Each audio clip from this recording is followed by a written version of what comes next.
Salute. So, bit of a random one. I had an early, well, potentially I had an early night and then woke up around midnight. And as usual, with us insomniacs, sleep doesn't come easy to us. So thought I'd put it to good use and say hello to you fine people. All two of you. But yeah, I've been posting like a video a week or so of just work around the farm, and it's actually been quite good because you know, as I've learned in other spheres of life, when you have to teach something or when you have to show something to someone, you learn a lot more. Ooh, felt that. Okay, excuse my little twitch there, but I've got a tendinitis which has been going on for a while, and I'm right now hooked up to a couple of electrodes and doing a TENS machine that is quite strong, really. Hello, Slanty Chauffeur Bear. I think you're probably the only one here, but that's fine. Yeah, so I've kind of injured my back a bit, like putting in this little stove and lifting it by myself and so on. Hello, Josie. And I got this tendonitis on this left arm of mine, which has been going on for a few weeks now. And so I finally decided to go and see a physio between the back and the arm. And luckily the back is just a muscular thing. There's no like pop discs or anything like that, so that's good. But I also want to go to a decent chiropractor because I think they help probably more than the physio. But the physio guy had this weird machine that gets used to fix tendinitis. Oh, the little man's awake. Just give me a minute. I'll be right back. Speak among yourself and ask questions.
Little Viking is he wakes up now and then in the middle of the night and wants to make sure I'm around.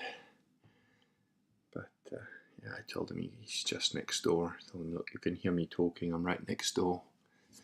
Just go back to sleep. And he's like, okay. He's such a cool little dude.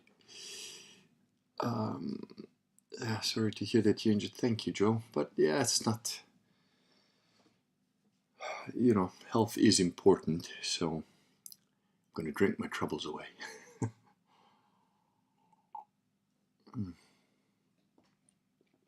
I've just got this on the edge of like where you have to like concentrate to relax yourself. And if you don't, you get a twitch. So if you see me like jerking around, I didn't take the shot. It's just, I'm not like Katy Perry. It's just this little dude doing what it's supposed to be doing. But yeah, so I noticed that the views on the pre-recorded videos of the farm are, oh, that hit something. Yeah, are not as many, but hopefully there are people that actually watch the whole video rather than just the first couple of minutes.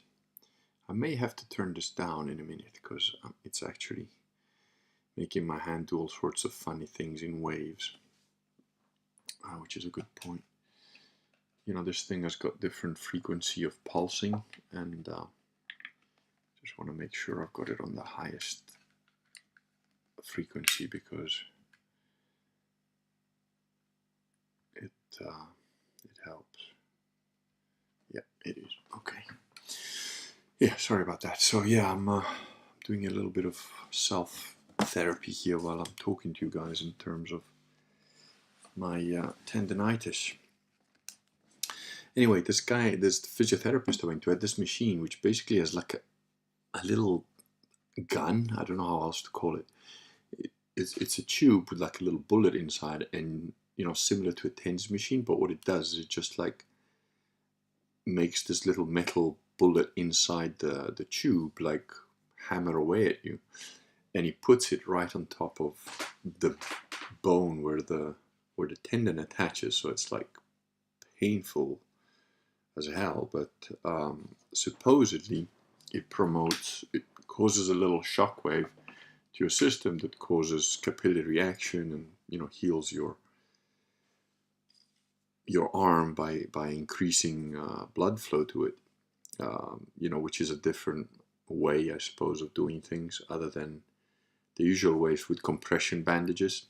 For tendinitis, if you like compress the area, then more blood is forced through it sort of by force. And then there's this stuff which for tendinitis can be good or bad. It's a bit of a hit and miss. You kind of have to know a little bit what you're doing and be able to feel your body properly. So I'm trying this one as well because I went the first time I went about over a week ago. That little machine helped quite a lot. It fixed the pain in my arm for about 50%. But then, I can't really rest it. There's never a way to rest it. I have to keep making wood for winter. There's just always stuff to do on the farm, and you end up using your arm, pulling things and lifting things. So it's just how it is. It's not really going to catch much of a break. And I went again a couple of days ago, and this time he told me, he said, look, it's going to get worse for about a day or two, and this is like day 2. But the thing is, I kind of know my body, and it's like got a bit worse, a bit too much. So we'll see. I'll see whether this works or not, and let you guys know. But yeah, one of the things that you have to face is, and he told me like my back is too arched this way and too arched that way. You should have a whole bunch of back problems. And I'm like, actually, I'm kind of fine apart from this last lift I did.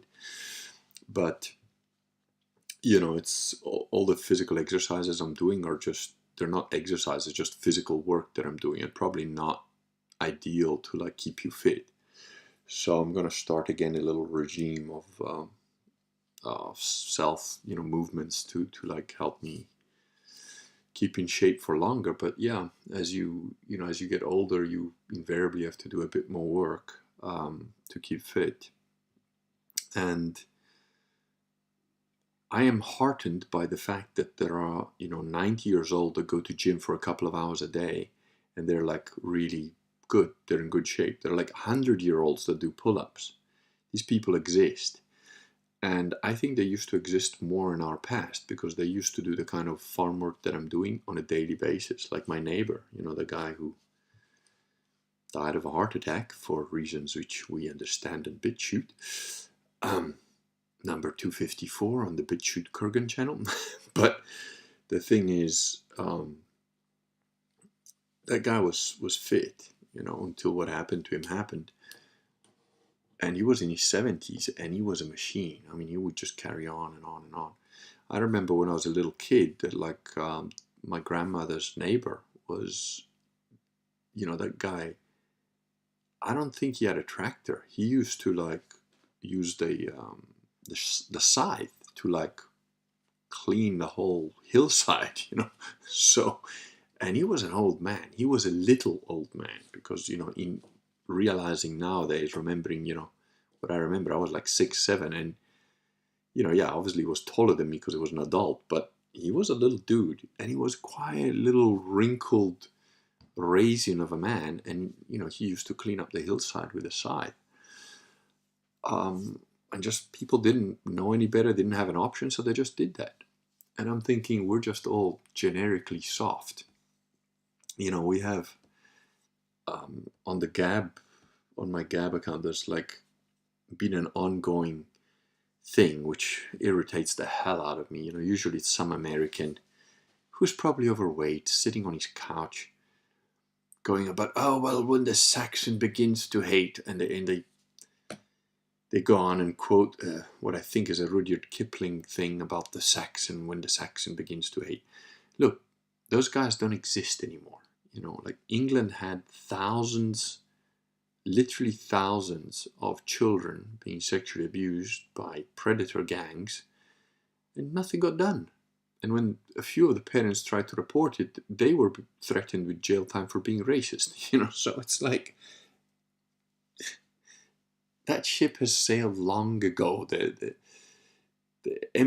sun has set on that empire a long time ago.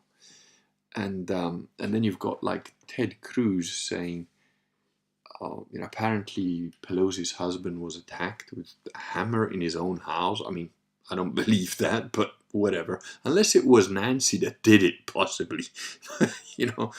Those guys are like number 2 to the incontinent pedophile that's in power right now. And what?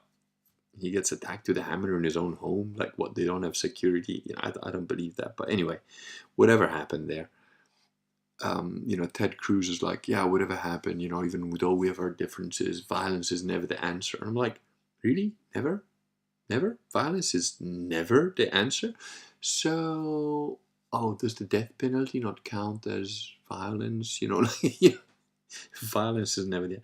Violence has solved every human problem that ever happened. Now, you might agree or disagree with the solving of it, but ultimately that's what fixes whatever condition people get upset by, right? No one votes their way out of Pol Pot or Stalin, It's like, it doesn't happen. So anyway, this thing, I had to turn it down a bit because it was starting to affect my thinking a little bit. But it's really interesting, TENS machines, because they'll, if you put it in properly, they'll tell you about mental tension as well. Because if you have it on a specific setting and then you try and move that arm or that part of the body, obviously it's going to twitch. And also make sure that your electrodes are like, good. I've got a good connection. Yeah, I see. If I squish the electrodes down and make sure they've got a really good connection, then it intensifies again. But even if you're just lying there and you start to get tense mentally, then you will feel it more. So it's a good, almost like a good little trainer, to teach you to like keep your mental, to be stable, to keep your emotions in check or whatever. Oh, we've got a bit more activity on the chat. Let's see. Unrelated, but how goes the gasifier? Oh, the gasifier is it's gonna go. It's maybe made a mistake in that I've waited for this guy to come and, you know, a guy who deals with boilers and that, and he's been very helpful because you haven't seen much on the gasifier yet. Not because I've forgotten about it or not gone in it, is because the research work that I've done has paid fruit in terms of what not to do. So according to the FEMA things, a gasifier should be, you should brass a gasifier, and brassing is a kind of welding where you add a third metal to join two different metals. However, brassing is not a joke. It's not easy to do. You need specialized equipment for it, which is fine. It's not particularly expensive equipment or whatever, but the thing is, you need to know about metals. You need to know what metal to use to join the different metals. And it's just not an easy, you know, it's not a quick like, oh, I'm just going to throw a flamethrower on this thing and join them together. If it was that would be great. But brassing is used when the metal that you have to join together is either too thin to be welded because it'll just tear. And the other thing about brassing is at certain temperatures it can melt, so it can get undone. And the brassing strips are like tiny bits of metal, so you have to have very good joints, and they have to be clean joints, and you have to use specific types of metal to join different types of metal and so on. So there's a pretty steep learning curve, and it's a pretty specialized type of work. So I thought, no, there's got to be a better way of doing this. And in researching with this guy who does boilers, he says, well, why don't you just rivet it and used silicon sealant, which have got like a temperature that is equivalent at least to brassing. With silicon, you can go up to 600 degrees or so. But then there's putty, which is over 1,000 degrees, which is definitely more than enough. So I'm thinking riveting and using putty is going to be a better solution than trying to learn brassing and how to do that and get all the equipment, and then it doesn't work. And, you know, I put a video up on my attempt at brassing, and it was a complete failure. And I do stuff like that. You know, if it doesn't work, I'll tell you. Now, after that little failure, I decided, now let me just educate myself a bit more, and that's what I've been doing. I've been spending time figuring out really is brassing an alternative or not. I have now purchased the putty to seal it and a couple of other bits. But I was waiting for this guy because one of the things that you have to build is like a tube that goes in, that becomes where the gasifier burns the wood, and that tube has to be attached to the pretty thin part of the drum. So it's a pretty important key piece. And he said, no, build a smaller tube, because he's got a tool that like you use to like get a pipe to go into like a smaller diameter thing, so by adjusting it. And I've never used that tool before, and he's got it, and I just thought, well, I'll wait for him to like come over. But the guy's pretty busy, and he was supposed to come over last Sunday, but his whole family got sick.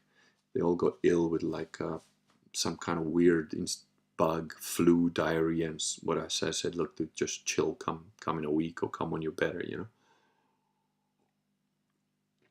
But I've moved all the parts and stuff into the sort of rain-proof area that I've built attached to one of the chalet that's becoming the workshop where the metal lathe is and everything.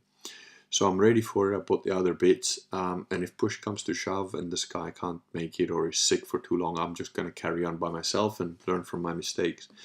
But yeah, there's been that sort of delay in that, you know, it's expected. You're going to learn things as you go that you need to do different or whatever. Woolly Ram says, you know, my gym teacher back in high school was retired. Over 60, limber, quick, could climb free hanging rope. Yeah, that's, you know, and I need to get myself back into that level of fitness. Been chopping wood lately and, you know, going downhill to pick it up, because now that the field has been cleared, there's a lot of piles of wood that have been left there for years. So I'm using those up first, and then inside the forest there's like big logs and stuff. I've also caught another truffle thief, so I had to spend some time, go to the cop station and make a declaration to the police, blah blah blah, took the guy's picture, got his name and everything. And I'm going to make life as difficult as possible for these guys, because they've got this attitude that like, oh no, I can just come here. I'm like, no, you can't. It's private property. You've got the signs everywhere telling you that. So I'm just going to go fucking barbarian on these bastards and make their life as complicated as possible. Get them to go to court if I have to, press charges for trespassing, for theft, for anything and more that I can sling on, I will. One thing I forgot to ask the cops, which I'm thinking of doing, is to start up a blog in, here in Italian, and putting these fuckers' pictures up. Pictures, name, surname, and say, this guy's a thief. And I just want to check myself, like legally, am I allowed to do that or not? Is there any repercussions that can be negative for me for doing that? But I think I can. I want to double check. I've got like a couple of lawyers on retainer anyway for a bunch of things, so I may as well use them. So I'll find out, because in little villages, shame still works. So I'm going to try and use that if I can. Caltrops on the fence line. Yeah, that won't work, because we've basically got like almost like a fencing perimeter of brambles, and they cut through that. They literally build tunnels through the brambles with like hedge cutters, and they'll come in at 4 in the morning to like steal your stuff. And I've lived in countries where that sort of behavior would just not be tolerated.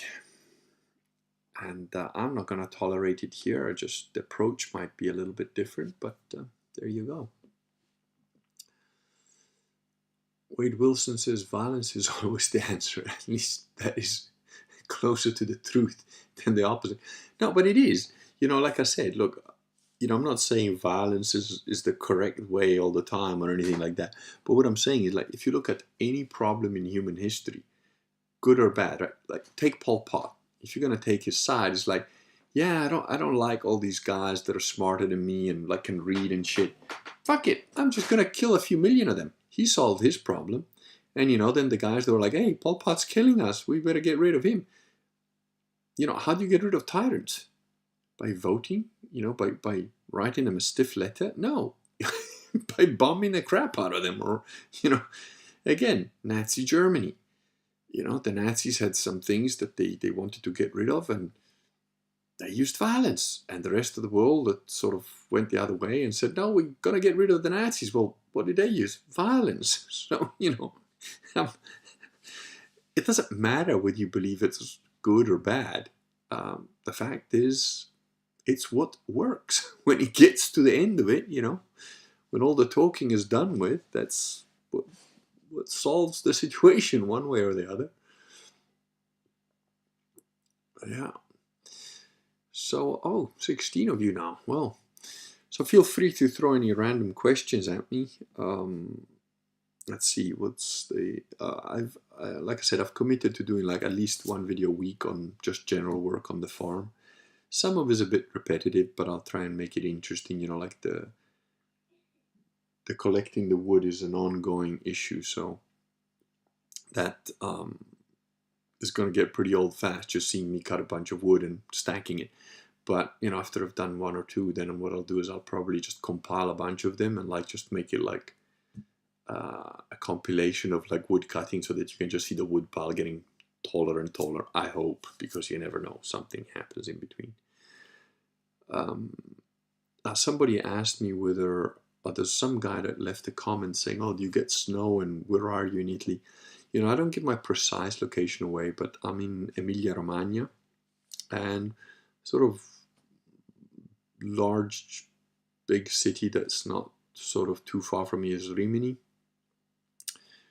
And actually a place that's really quite close is Cattolica, which is funny. I like the name Cattolica.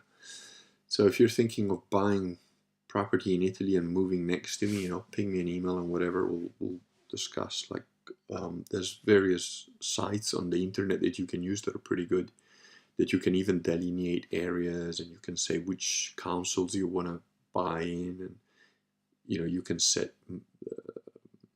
the amount of money, and the they're aggregates of various estate agents, so it's quite useful.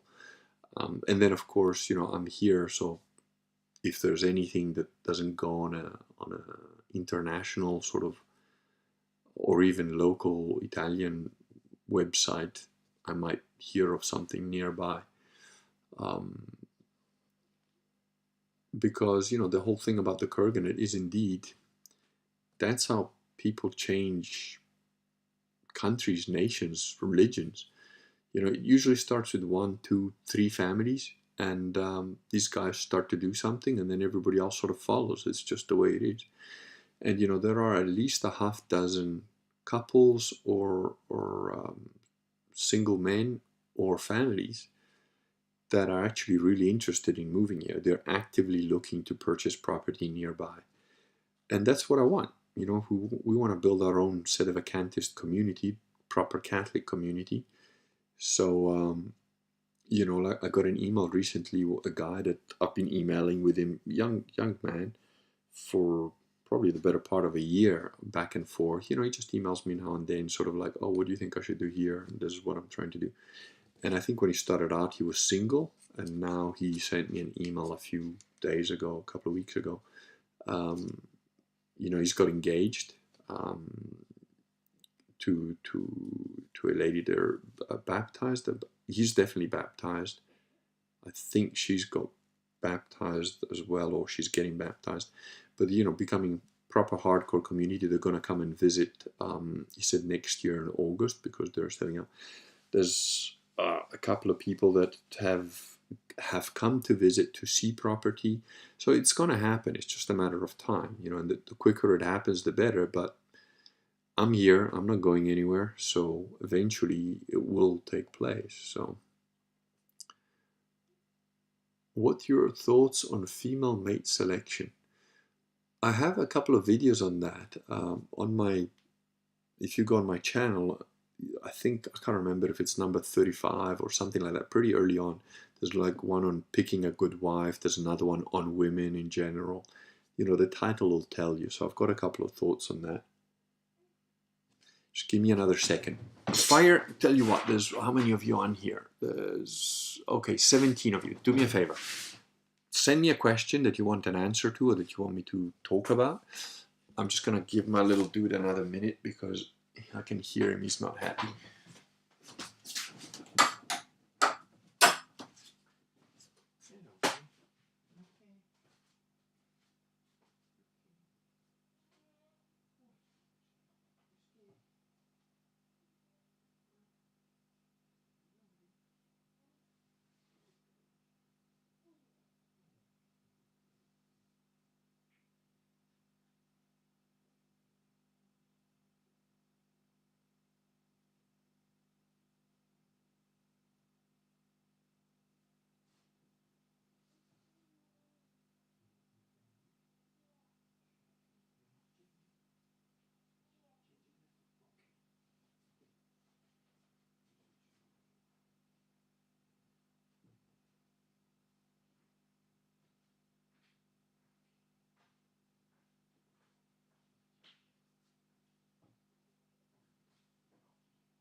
The little dude is actually, my wife's going to take care of him now, but he basically only has a nappy when he's asleep now. But even then he wakes up and he's like, "Daddy, I need a wee." So he doesn't actually use his nappy anymore. Even when he's asleep, he's like fully gone potty trained. Right, let's see. Sorry for disappearing a couple of times, but you know, my son will come before the stream every time. Where were we? Let's see, Caltrobes. Oh, NR says, what's your thoughts on female mate selection? Okay. My view on that are somewhat controversial, considering I'm, you know, a hardcore Catholic. But I'm not justifying this. I'm just explaining to you where I'm coming from. You got to remember, I lived for over 40 years as a very brief period of time when I was a child as an atheist, sort of, and then most of the rest of the time as a Zen agnostic that did martial arts all his life, that worked in private security, close protection services, stuff like that. And I did a bunch of other things, but that's my background. So it's kind of, I always take it back as an analogy to like the Crusades.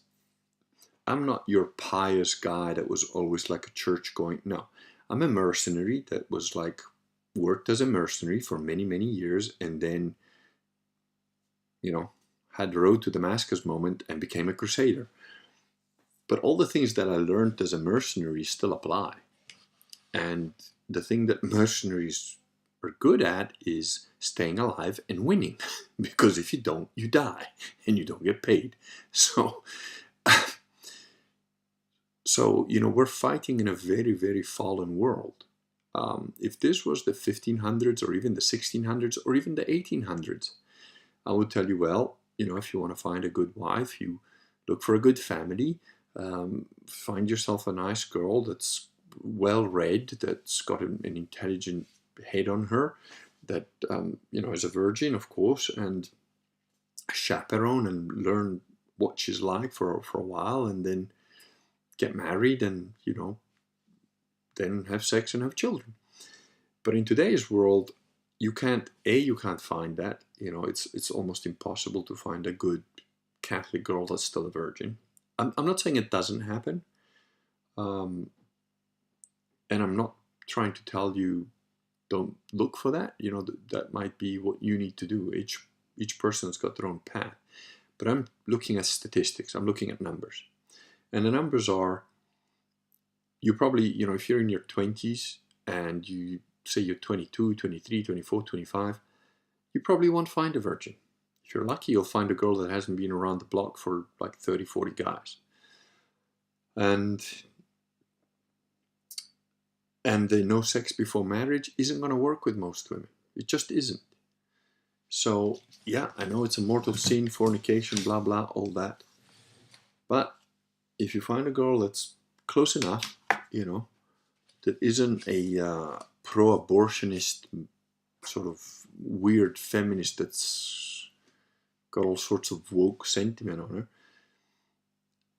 and this is going to be, you know, advice that no priest will give you and no hardcore Catholic should give you.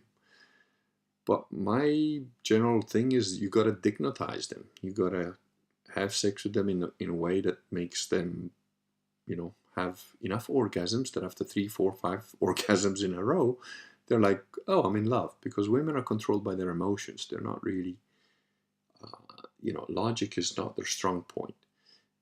And as long as she's got some baseline issues that aren't major red flags, and sometimes those red flags are hard to find, you know, they're difficult to know, and you only learn that stuff with experience by making tragic mistakes. You know, the old saying, don't put your dick in crazy, is a pretty good saying. Not one I followed ever, but, you know, there you go. And you've got to be willing to sort of get them on side in the, I'm not saying in the secular way, like, look, I'm not saying you gotta, you know, go to like pride marches to find your mate, you know. But what I'm saying is, she's gonna have belief systems and ideas that are the consequence of being brainwashed by TV for the last 70 years for all of us. Um, and you've got to gradually lead her out of that by example. Lead by example. That's your duty as a man anyway. So do the things that you're gonna do. You know, like with my own wife, you know, neither of us had any kind of history of religion, Catholicism, or even remote Christianity. And, I still don't get to attend Mass anywhere near as much as I'd like to because fifth kid on the way, there's just so much in the way. And it's not an excuse. I'm not saying, oh, that's how you should be. It isn't. It's not ideal. It's wrong. You should go to Mass and that. And again, my situation doesn't apply for most people. I've had a life that is absolutely absurd compared to most human beings. I've had relationships that are almost completely absurd for most human beings. We just met up an old couple, like an old Englishman married to an old Italian lady. And we, was picking up my kids from school. And so we stopped and we said hi and we started talking. And they kind of know our story anyway. But then they tried to get a bit deeper in it. And it's like, and the old English guy was like, "You've got a very complicated life." And I'm like, "Yeah, dude, I'm not even, going to try and summarize it. It's just not really possible." And so what applies for me, what is true for me, doesn't mean it's true for you. But generically, I can see trends. I'm good at statistics. I'm good at numbers. I'm good at, I've earned a decent living for many years looking at numbers. So statistically, what will be likely is that you're not a perfect Catholic. She certainly isn't going to be. And it's your duty to gently show her the better way of being, Catholic. So, oh, somebody's saying microphone. Is the sound okay? Sound issue. Mick just got quiet. I don't know. Is the sound all right?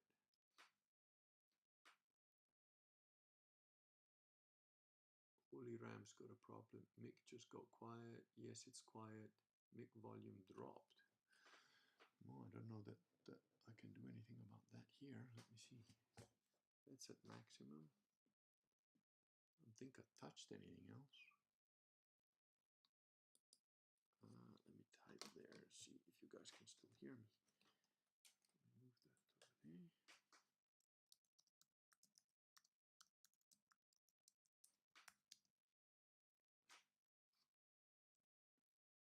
I've been reading some Russian.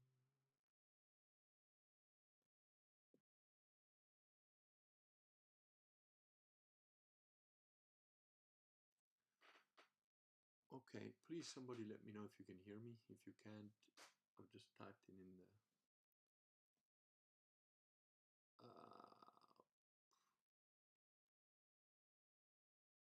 can hear, just very quiet. Okay.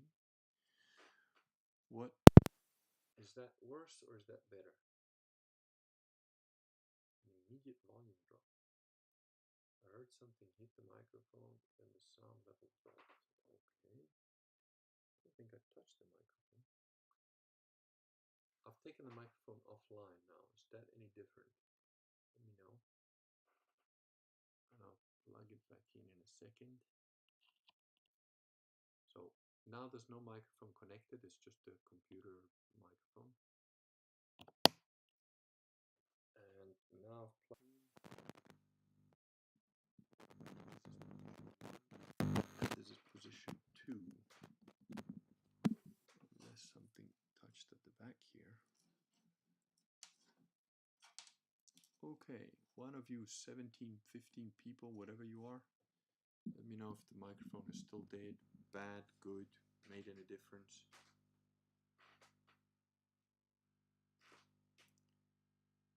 "17 of you, but I don't know. I don't see anything else on the chat, so.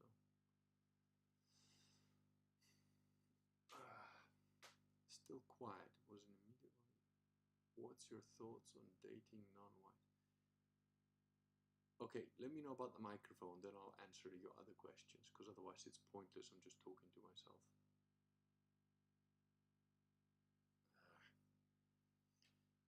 I'm assuming you can't hear me. Better? Okay. Still pretty quiet. Don't know why. Nothing's changed. I don't see anything.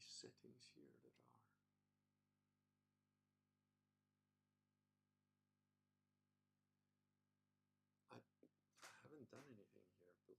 Built-in microphone. Is that any better? Has that increased it? I've changed something here, so.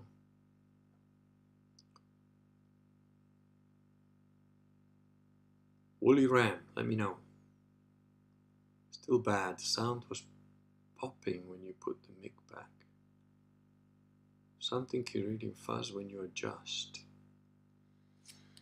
Okay, let me move all electrical equipment out the way. Let me switch this off. This could be it, I suppose. Okay, I've killed the tens machine. There's no phones nearby. Better. Okay, good. Maybe it was this thing interfering. And they tell you that electricity, you know. All right, sorry guys, sorry about that. That's it's always irritating when you get some technical glitch like that. Let me get back to NR. What are your thoughts on dating? Sorry, let me go back up a bit more. Okay. Oh. Mate selection. Oh, NR goes on to ask, yes, it's quiet, I'm English, and what are your thoughts on dating non-whites outside of your race? Look, that's a personal sort of choice. I've spent more time with women that are not white than I have with women that are white. One of my early girlfriends is an Indian woman, and I was with her for like 13 years. I then spent some time with a Brazilian that definitely was not, she was mocha colored. Totally crazy, but it was a year and a bit or whatever. And I was married twice to, an Italian and another Brazilian that, well, I guess we classify as white. And then, of course, my current wife, which we've been together 5-6 years, and she's white, but I still haven't hit 13 years with a white woman. And again, I never really thought about it. I'm not one of these alt retard guys that are like, oh, you have to make white children. I think that it's easier, generally speaking, if you're from the same culture and it's just easier for you guys to get along, and there's enough things in the modern world trying to like break you apart, not make you have a good relationship, not make you have kids, that it probably isn't helpful to be with somebody that's of a different culture, different race, different background. But having said that, you could argue that I'm married to an English woman, which is not Italian, or rather Venetian, because Italians and Venetians are different creatures. So, you could argue that point one way or the other. I've got a half brother that's not white. I don't know. I've never really thought of it in those terms, because I always grew up in a very mixed. I grew up all over Africa with like private schools here and there. So there was always mixed background people in my life. Coming back to a small village in Italy, even though it's a very cosmopolitan village, shows me the benefits of like an ethnocentric sort of culture, in that if everybody was a hardcore Catholic living in a little village in Italy, you probably wouldn't even bother locking your door ever. There just wouldn't be a need. And that's true regardless of whether you're a sort of ethnocentric Catholic or whether you're a pagan Zulu or whatever. Because in a pagan Zulu village of like 100 people don't even have doors. They've got little mud huts and everybody knows everybody. And so there's definitely a benefit to being with your own culture, your own people and whatever. But then again, I'm looking at myself and my wife, and although from outer appearances, we're both white, we're both European, but we've got quite different cultures. That said, I grew up in a way that means my own culture was very Venetian, and the Venetians have been known since time immemorial to have mixed with pretty much everything that moves, traveled everywhere they've gone, and we've pretty much banged everything under the sun from here to China, literally. Marco Polo was the guy who was famous for doing that. So I don't know, I think it's your own personal sort of choice, but what I would suggest is one rule of Catholicism that always invariably helps is your emotions should be controlled by your mind, your reason. And that is good advice. And it took me a long while to learn that, because I guess most guys like pretty women, and most pretty women have had like a life that makes them a little bit crazy, because men will say anything to get in bed with them, and then even when they meet a guy that won't say anything to get in bed with them, will just bluntly tell them to their face, "You look pretty, I want to go to bed with you." They're still crazy from all the damage they have been subjected to by the lies and whatever by the other guys. So, but I distinctly remember a moment where, I'd gone through a lot of women in a very short period of time, because I was like, I've never been a guy to compromise on certain base principles. So I was just, well, whatever, that's just, I got to a point where I was like, whatever, I'm obviously not built for relationships, women are the way they are, and screw it, I'm just going to do what I want without, and as soon as they irritate me, I'll just be like, next.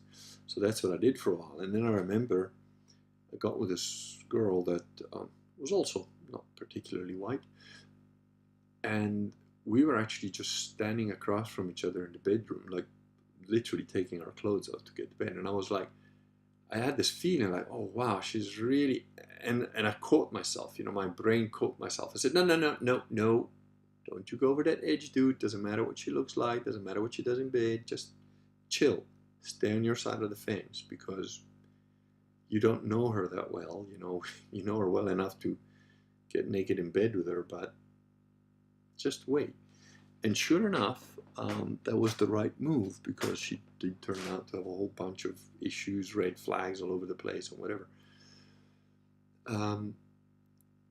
And from that moment on, I realized, okay, don't get hung up on what it feels like, use your brain. And the thing is, I always saw the red flags. I didn't not see them, but I'd make excuses for them. I'd be like, oh no, but she's probably had this tragic event happen in her life, and well, when she was a child, she didn't get like lemon ice cream, and that must have been traumatizing, and this is why she's such a bitch. It's just, use your brain to the side, and of course, you got to have a certain spark, you got to have a certain element of it, which I call the mystic click. But the mystic click isn't going to make up for basic stuff. And then, there are situations where, if you've had a life like mine and my wife, because we both come from pretty, weird, strange, some ways tragic backgrounds. And, I always make the analogy that, like, my relationship with my wife is not the standard for most people, because there's that Mel Gibson movie where I think it's called Get Porter, where it ends with him, like, saying, well, she can stop hooking and I can stop killing people, we just might make it. And it's kind of like, it's like a super age-tied people that get together, and you're like, what? But it kind of works, because they're both such weird screw-ups that it sort of works for them. And that's kind of our situation a bit, and it does work for us. It's good, but you got to find your own way to a certain extent. I don't know if I've answered your question, mate. If you've got some detailed questions you want to ask, just fire again, because I'm not sure that I've answered what you want to know. But what about the non-aggression principles? Says a bald Canadian named Stefan. Stefan Molyneux. Yeah.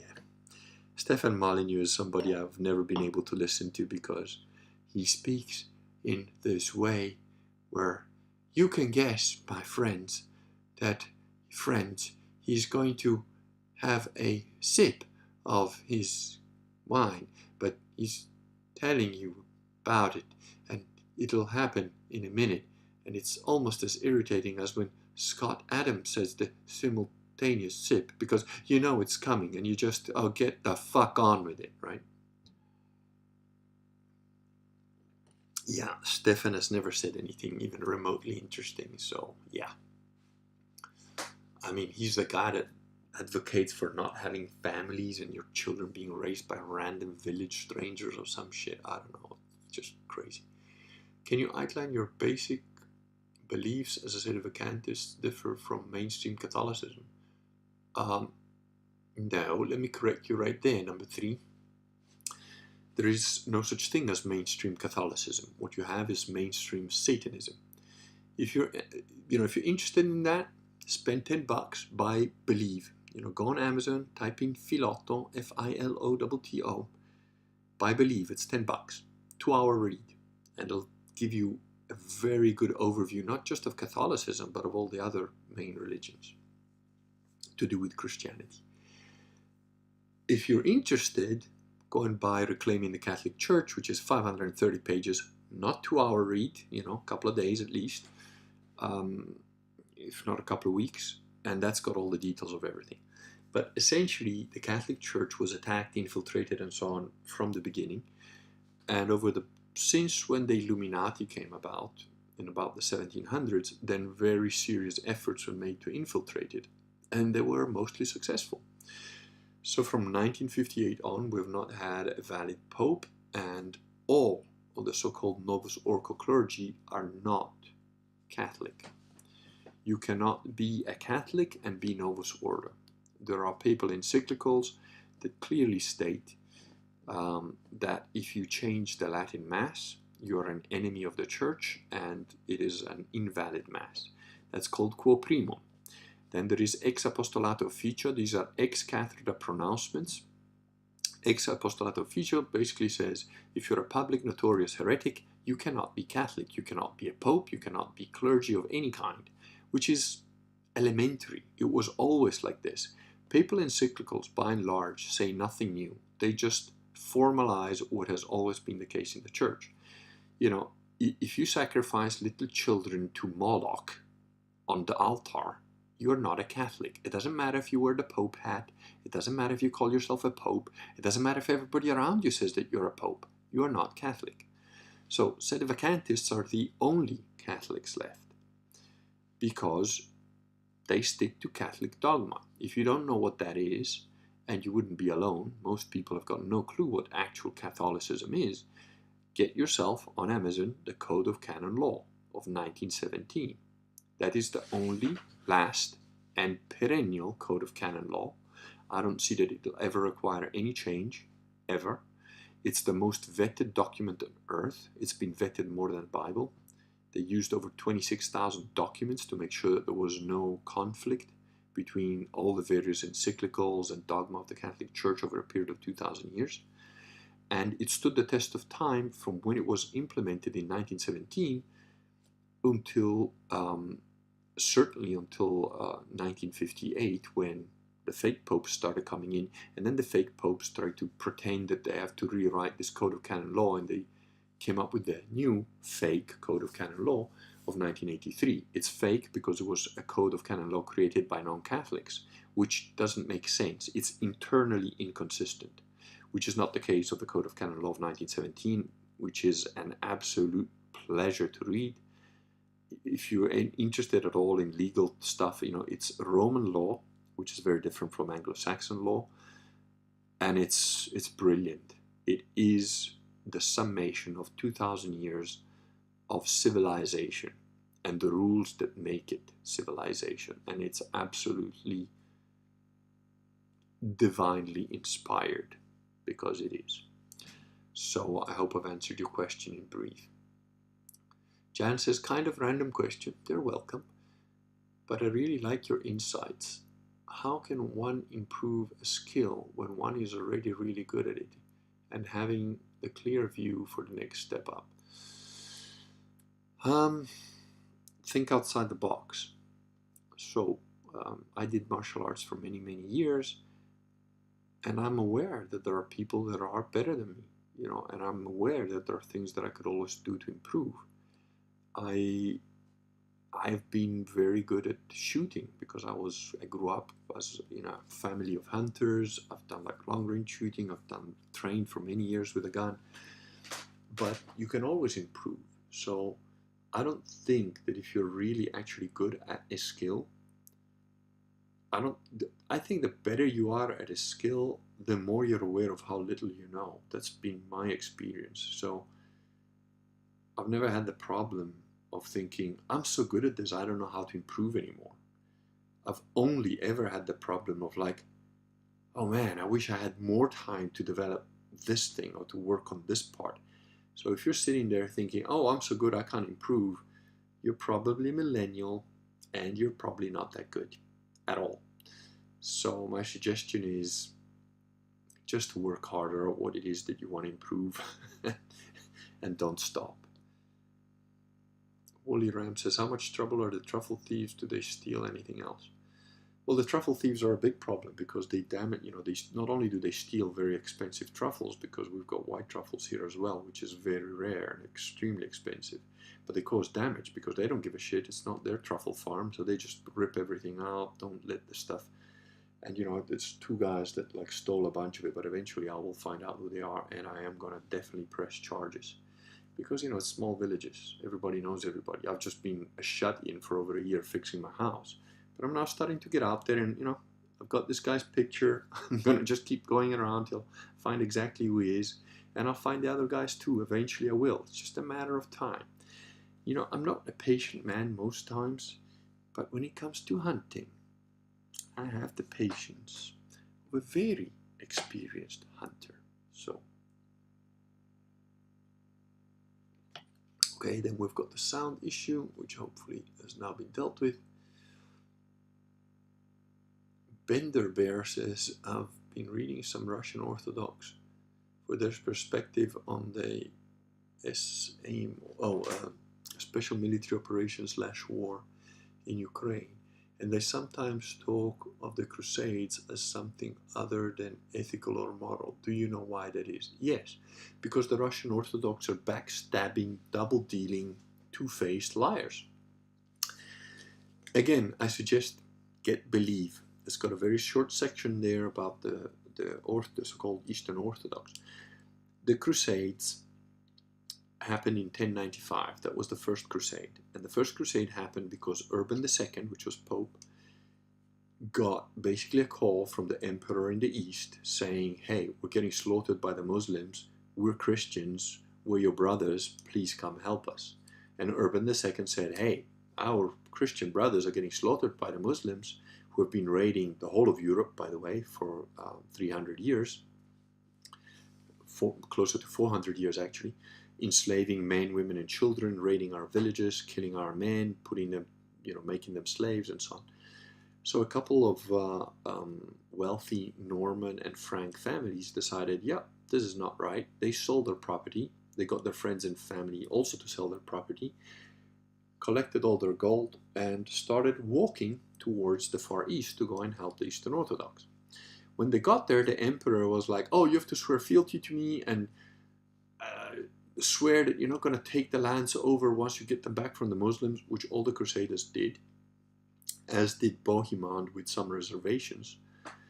The Crusaders went in, took back all the cities, like kicked the shit out of the Muslims and took back the cities for the Orthodox. And immediately the Orthodox started to kick them out. And as the Crusaders started taking back cities, and then they went on to take back the other cities. And what did the Orthodox do as soon as they had their main cities back? They did deals with the Muslims.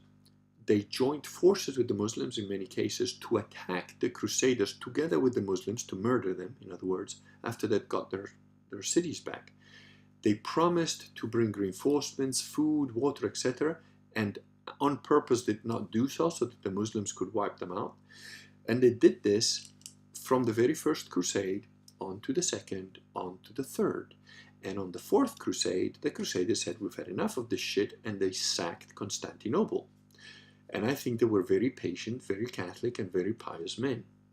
Because if I had been one of the princes of the First Crusade, I would have razed Constantinople to the ground on the First Crusade, salted the earth, and converted, either killed off or said, okay, you've still got a chance to be Catholic if you want, it's up to you, or get the fuck off the Christian lands. That's what I would have done.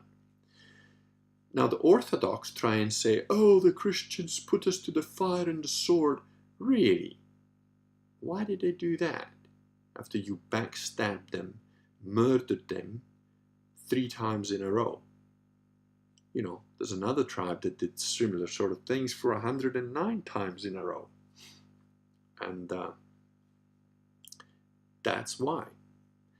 And there's really no way around this. You know, they will try and tell you, oh, but this Catholic and this year, like, he killed an Orthodox with, like, a club, and that was bad. No.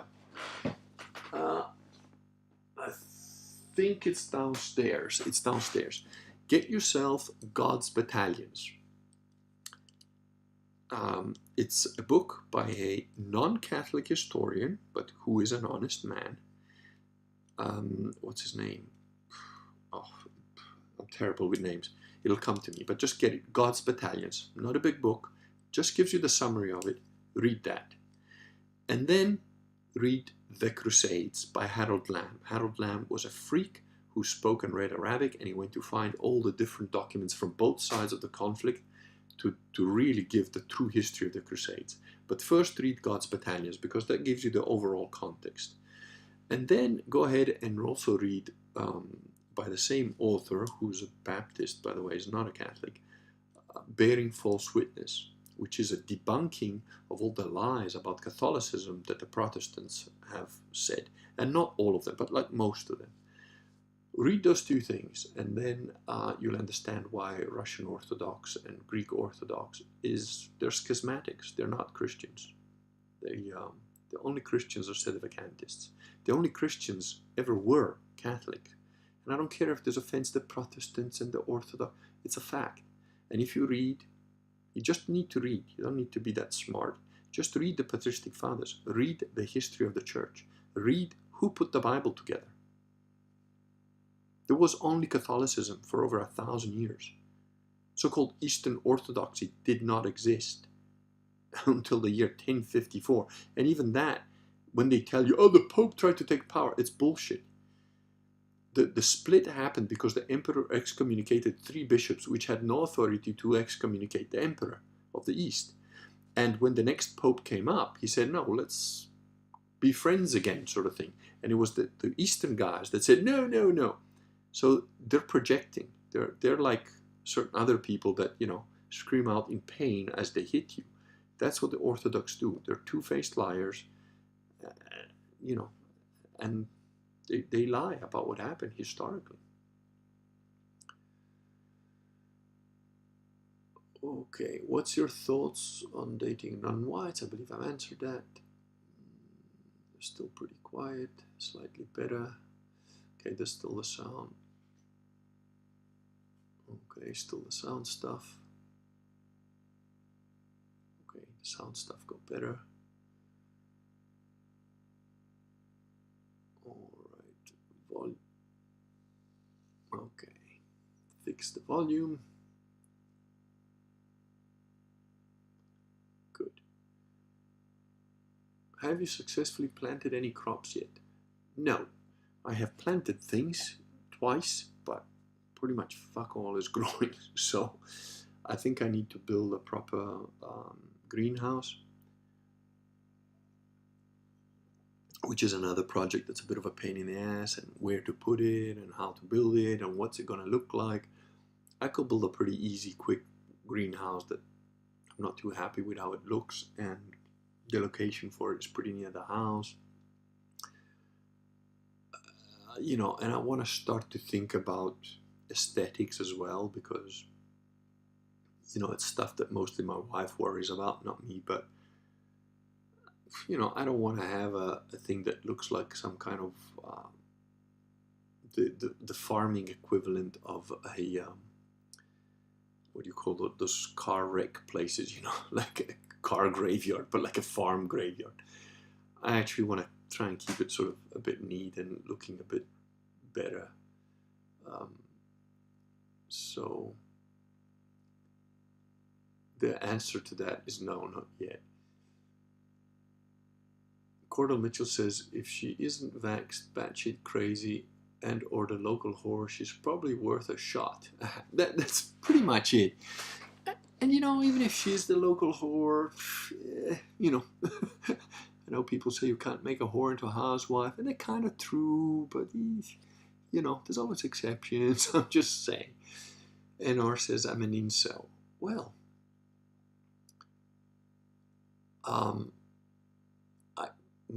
first of all, I salute you, sir, for admitting that you're an incel. That's a step in the right direction. Now, being an incel is usually has a lot to do with your personality and, unfortunately, things that probably happen in your childhood than it does with your physical appearance.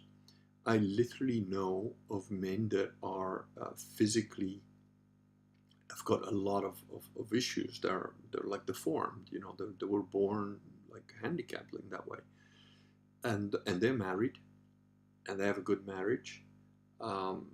Obviously, they're not married to, you know, like a supermodel, but they married to a woman that loves them, that also has, you know, maybe like some issues with their looks or whatever, but they're great people. They're a great person. So if you're an incel, my first advice to you is, I'm not a big proponent of go to the gym, but go to the gym because it'll help.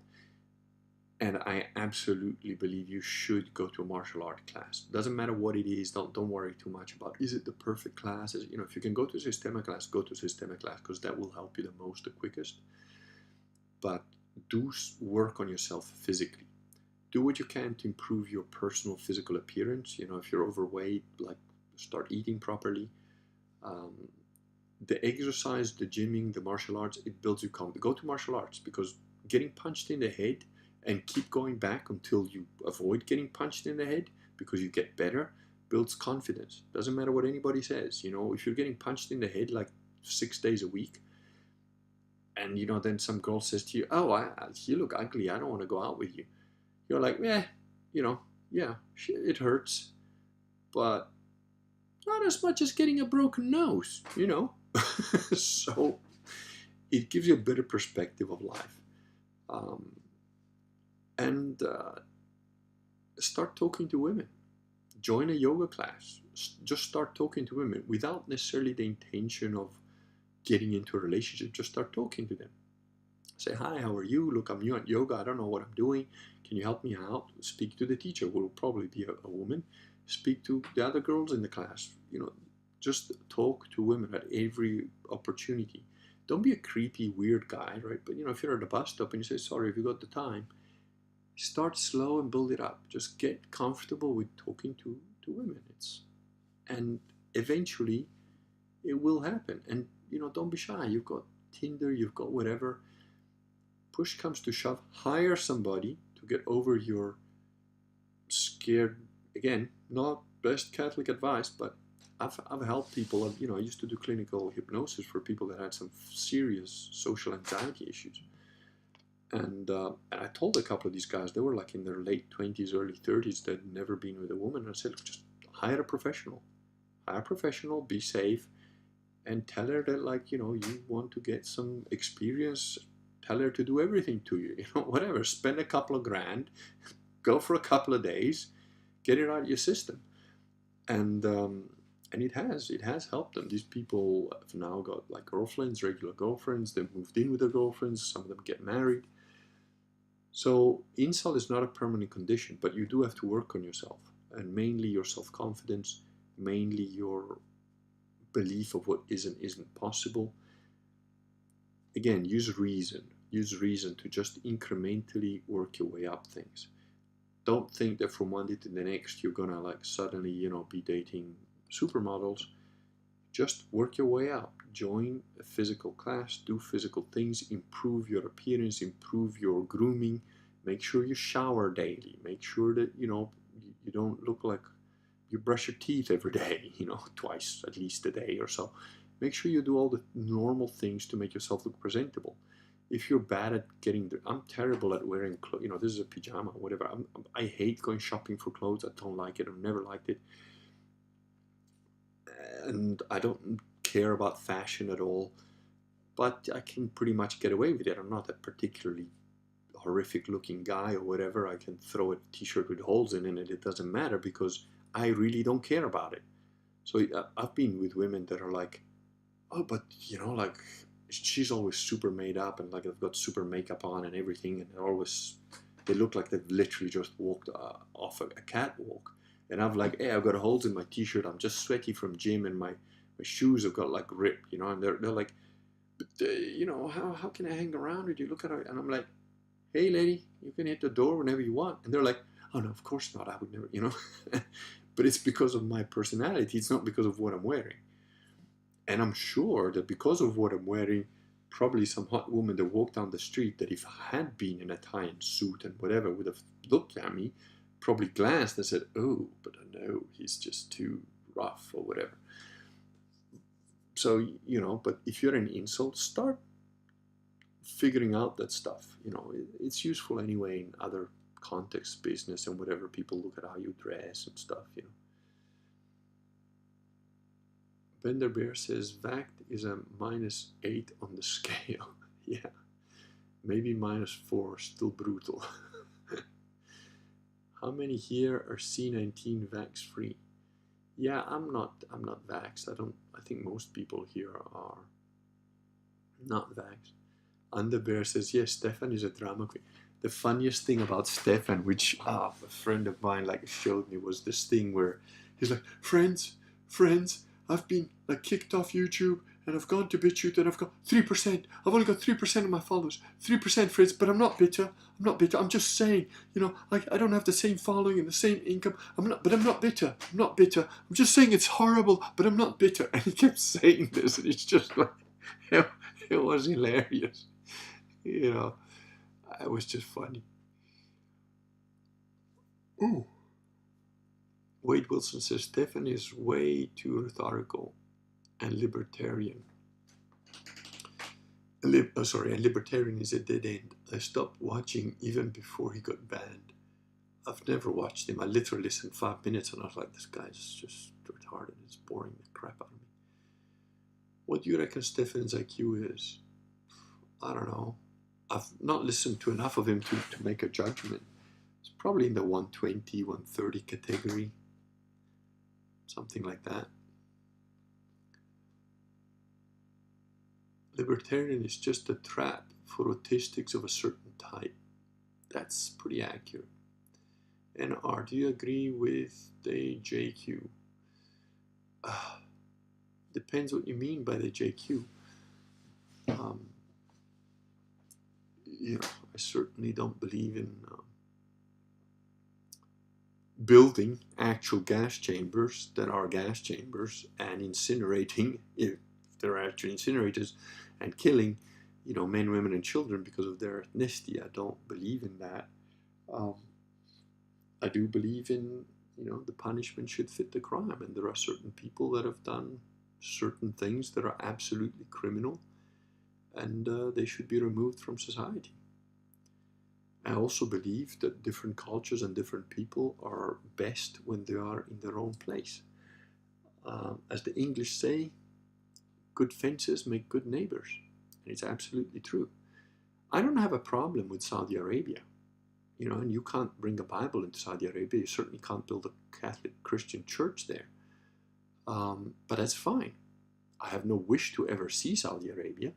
But if I ever, for whatever reason, had to go into Saudi Arabia, I would either take my chances and try and smuggle a Bible in knowing that I might get my head cut off, or I would respect their country, their rules and their laws. And similarly, you know, if I became Catholic emperor tomorrow, there would not be a mosque or a synagogue left in the whole of the nation. They would be razed to the ground, and those people can go back to their country of origin or convert and become proper Catholics. keeping in mind I would raise the Vatican to the ground first. Well, I wouldn't raise it to the ground because of the artwork, but you know, every stone would have to be exorcised, and everyone certainly in it under Catholic real law would probably have to be burned at the stake for their sins and their crimes. So that's where I'm at, moderately speaking. Where are we? Oh, Cordell says Stefan is probably 1 or 2 standards deviation above norm. Yeah, that's what a 120 or 130 IQ would be. Wade Wilson says, I'm going to assume everyone here is poison free and I never believe the lies. Yeah, I think most people here probably. Cordell says, I'm such an illiterate retard. I'd pay a few $100 at least to have someone turn Reclaiming the Catholic Church into an audiobook. Well, let us hear your voice, because you might have just volunteered for it. I would say 80% of the Kurgan's viewers passed on the kill show, at least. Okay. Yes, I hear. No, NR says, yes, I fear what I don't know on the subjects I study. It's scary. I always feel like a moron. That's a sign of actually, that's a sign of competence. I forget the name, but there's a study that's been done that's been replicated and statistically significant, that morons think they're able, and people that are able think they're morons. So the more you know, the less you feel capable. Like very often a guy who's really good at his job will think like, but am I doing this properly? While people that are completely clueless will think, I'm the best guy since sliced bread. And I've worked with people like that. So, yeah.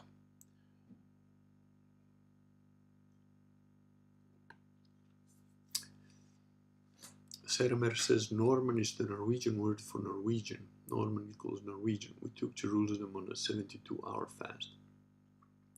Hold our beer. Seramer, yeah, I'm not disputing that. You know, the Normans and the Franks were essentially the Vikings, which used to raid the monasteries. So what happened in Benedictine, Saint Benedictine, in about 400 AD or so, said, well, the world's gone to shit, everything is corrupt, everyone is a lying scumbag, there's pedophiles everywhere, I'm just going to retire into a monastery, and those who, you know, want to do like me will follow my rules. And that's what he did. And the monasteries became very successful because, guess what? You've got a bunch of celibate men working 17 hours a day and praying the rest of the time. They started to build wine, they started to build olive groves, orange groves. You know, they had a surplus of everything. They sold it, they became very wealthy. So the Northmen, pagan Vikings, started raiding the monasteries, which was really easy because there was nobody protecting them.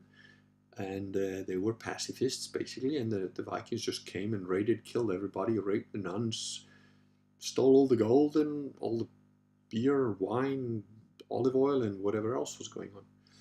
And after a while, the monks said, listen, you Viking barbarian scum, how about we just give you some land and you come live here, you know, and, you know, we'll give you the wine and stuff. You don't have to kill us, but you protect us from the other guys who are going to come and do it.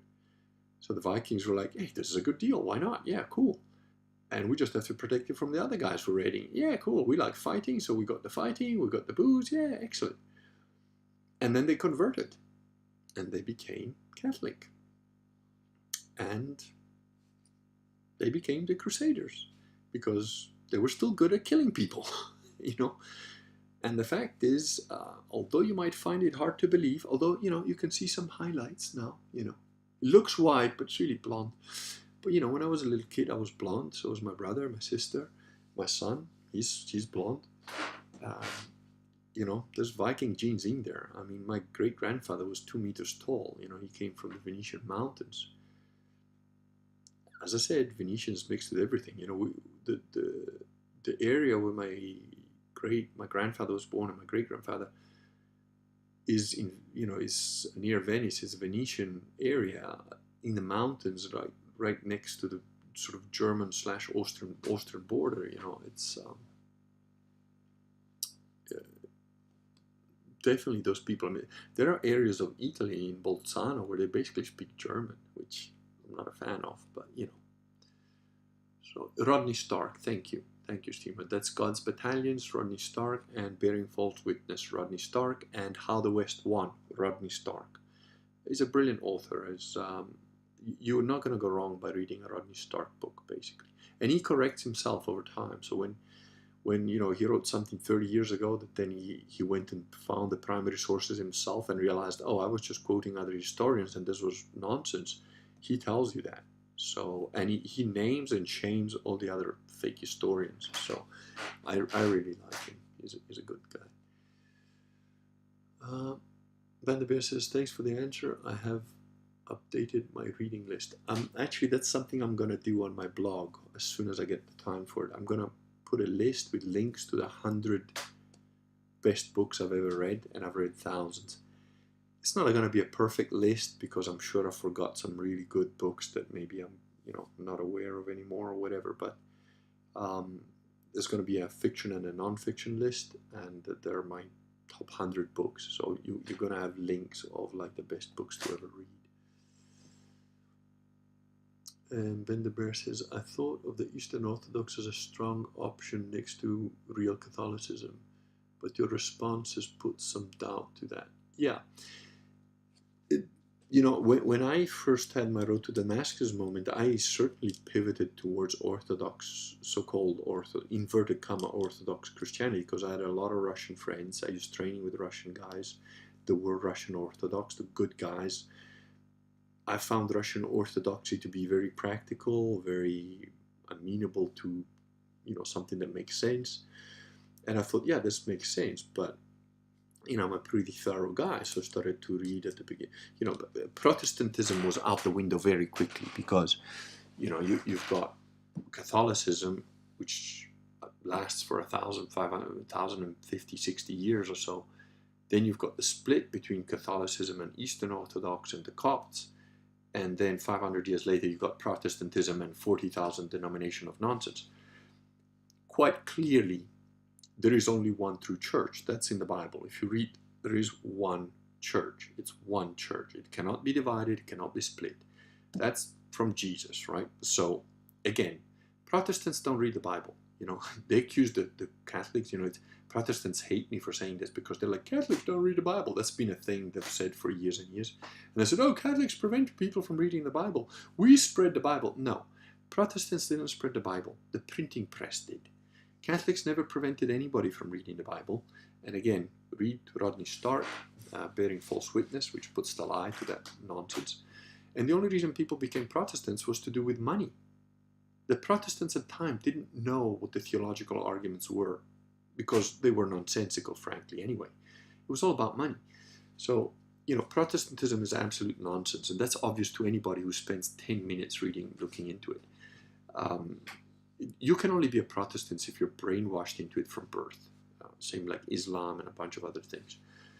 You can only, you know, it's an irrational, nonsensical, fake religion.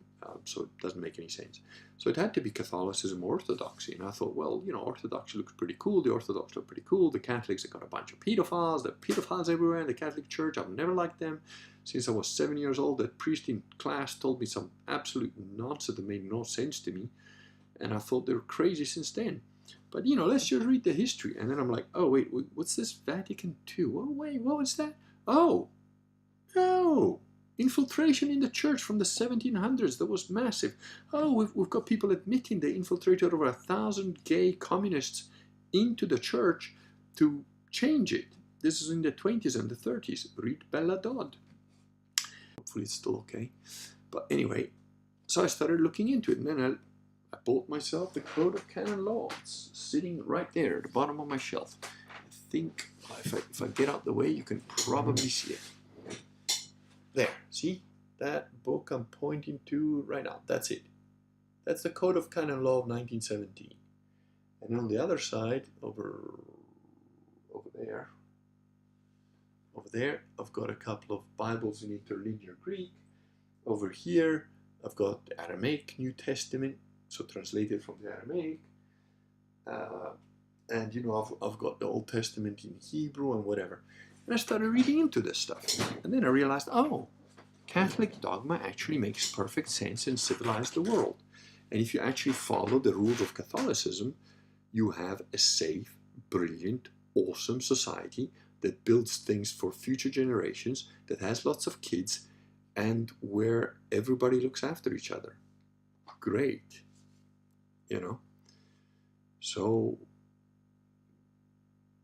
I started looking into that, and what was this Vatican II thing? Oh, that was the infiltration. Okay, but what about this whole Pope thing? Oh, the Pope is infallible, because that's what the Protestants tell you. No, papal infallibility is a very specific thing. And look, if you really want these details, spend the $25, buy Reclaiming the Catholic Church, and read into it. You know, if you're going to make a choice of what kind of Christian to be, and you want to pick the true thing, then look into it. You know, spend the time an effort to look into it, because why not? It's the most important thing you'll ever choose. Which God to believe in, you know? If you're not going to spend a bit of time and money looking into that, I don't know what will. You know, what will you do? I mean, like, I had so-called Christians telling me, oh, you're crazy. You're going to read that whole book about the Catholic Church? You're going to read the Code of Canon Law cover to cover? Yeah, I am. You know, why wouldn't you? So, yeah. Slantish of Faber says, yes, I think your wife will appreciate the greenhouse not being made from the skin and bones of thieves.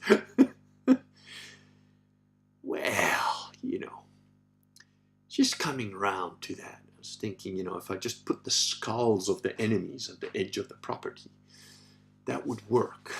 But I just have to spend a bit more time with the local police to get them into that sort of frame of mind. NR says, I started identifying as an incel when I did a half marathon, and the only girls I could attract were obese women, so I gave up. Don't give up. And again, this is not best advice, but go be with an obese woman. You know, I'm not saying for a long-term relationship, but, you know, just make it very clear this is a one-time thing and have your fun. Look, I went through a thing where I was going through women every like 2 or 3 days. Very pretty women, usually very, very pretty women, which to the point where my neighbors noticed, you know, the people at work noticed, the people at training noticed, because I'd have a different girl come pick me up after training. It was just weird. I'd have like women wait for me after class. It was, yeah. And it got to the point where like one of the Russian guys that was training this, have you read the book The Game? I'm like, what? Because yeah, it's about, you know, these guys that are pickup artists. I'm like, what the hell are you talking about? And he gave me this book, The Game, and I was like, and I read it, and I was like, these guys are just fucking losers. What do you even, you know, this is nonsense. And so yeah, I've been with all kinds of women, but I also experimented with some women that I did not find attractive. And it was a reasoned decision. You know, I've never been a drinker. I've never gone to bed drunk with a woman or anything like that. So it wasn't like, oh, well, you know, it's what's here. I literally did it as an experiment. I wasn't cruel about it. I was very clear with the women involved. And I told them, like, look, you're not really my type. But if you want to have an experience with me, we can do that. That's okay. But I'm just letting you know, don't get, you know, hooked up on me. Don't think that this is going to become a relationship. It's like a one-time deal, and that's it. And I did that with a couple of women that I genuinely was not physically attracted to. And it was a positive experience for me and for them, because they got to experience something that they thought was way beyond their reach, which generally speaking it was. But they got to taste that, and it made them feel better. It validated them in some ways. And I got to experience a human being that, aside from their looks, you know, had other qualities that are positive and good. I did keep in touch with some of these women, and, you know, for example, one lady that I was not physically attracted to, and I had this experience with her a couple of times, making it very clear, and then, you know, she kind of just assumed I was, although I'd been very brutally clear about this, but then she kind of thought, oh, you know, you were just a kind of a bastard sort of thing. That's what she assumed. She didn't say anything, but she kind of like, you know. And then she found another guy that she got along with, got into a relationship, got engaged with. And I went to see her and I said, now that you're engaged and you're happy, you're all good in your relationship. She goes, yeah, I am. I said, okay, I just wanted to tell you that, you know, the time I spent with you, that brief time I spent with you, that was a good thing. That was positive for me and I really enjoyed it and it was good. And I wasn't trying to use you or anything like that. And I remember I was very clear about it. I just want you to know that, you know, I didn't not be with you because there was anything wrong with you. It's just you're not my type. That's it, you know. And she was extremely grateful for that conversation. She was like, fuck, thank you so much for actually telling me that because that makes a huge difference in my life. And she's gone on to, you know, have kids and be, you know, she's a happily married woman. So it'll give you certain benefits and it'll give them certain benefits. Just be clear about, you know, don't lie to I've never, you know, sort of got to bed with a woman under like false pretenses. I don't think there's any need for that. You know, maybe you don't need to be brutal about it. I have been, but that was because I wanted to be absolutely clear. Because I tended to, you know, I had the experience where women are like, you tell them, look, you know, I just want to have some fun, whatever. And they're like, yeah, yeah, sure. And then they're like, but why aren't you calling me back? Why aren't you don't? I want to move in. And you're like, dude, I told you. So after that, I was kind of brutal with it. But you know, you know, just don't be a scumbag. That's all I'm saying. Willie Ram says, Bender Beer, I was also considering Eastern Orthodoxy. Reading Believed tipped me over to sedevacantism within a week. Oh, there you go. Warmly recommend. Thank you, Willie Ram. Seramer says, did that even happen though?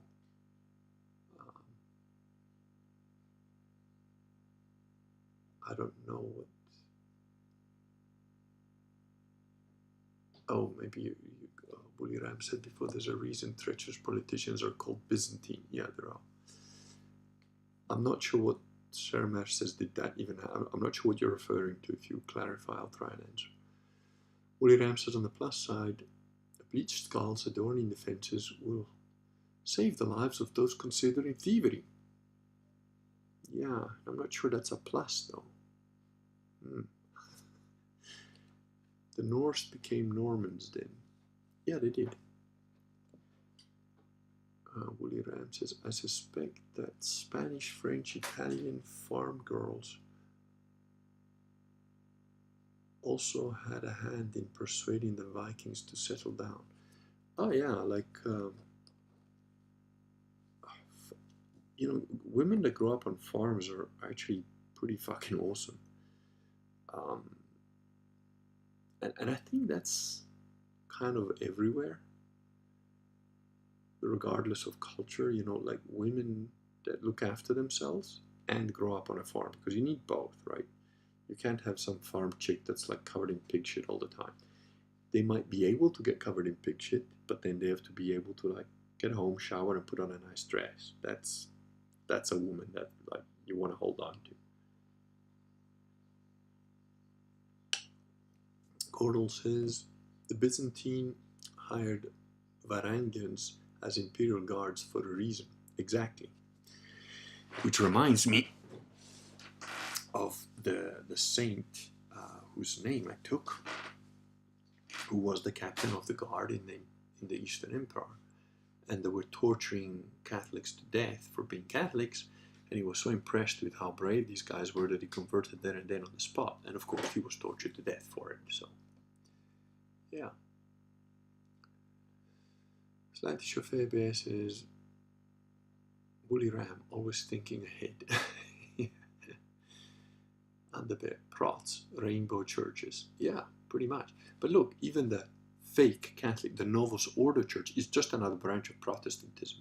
And I don't know if you know, but again, if you read Reclaiming the Catholic Church, it'll give you the details on this.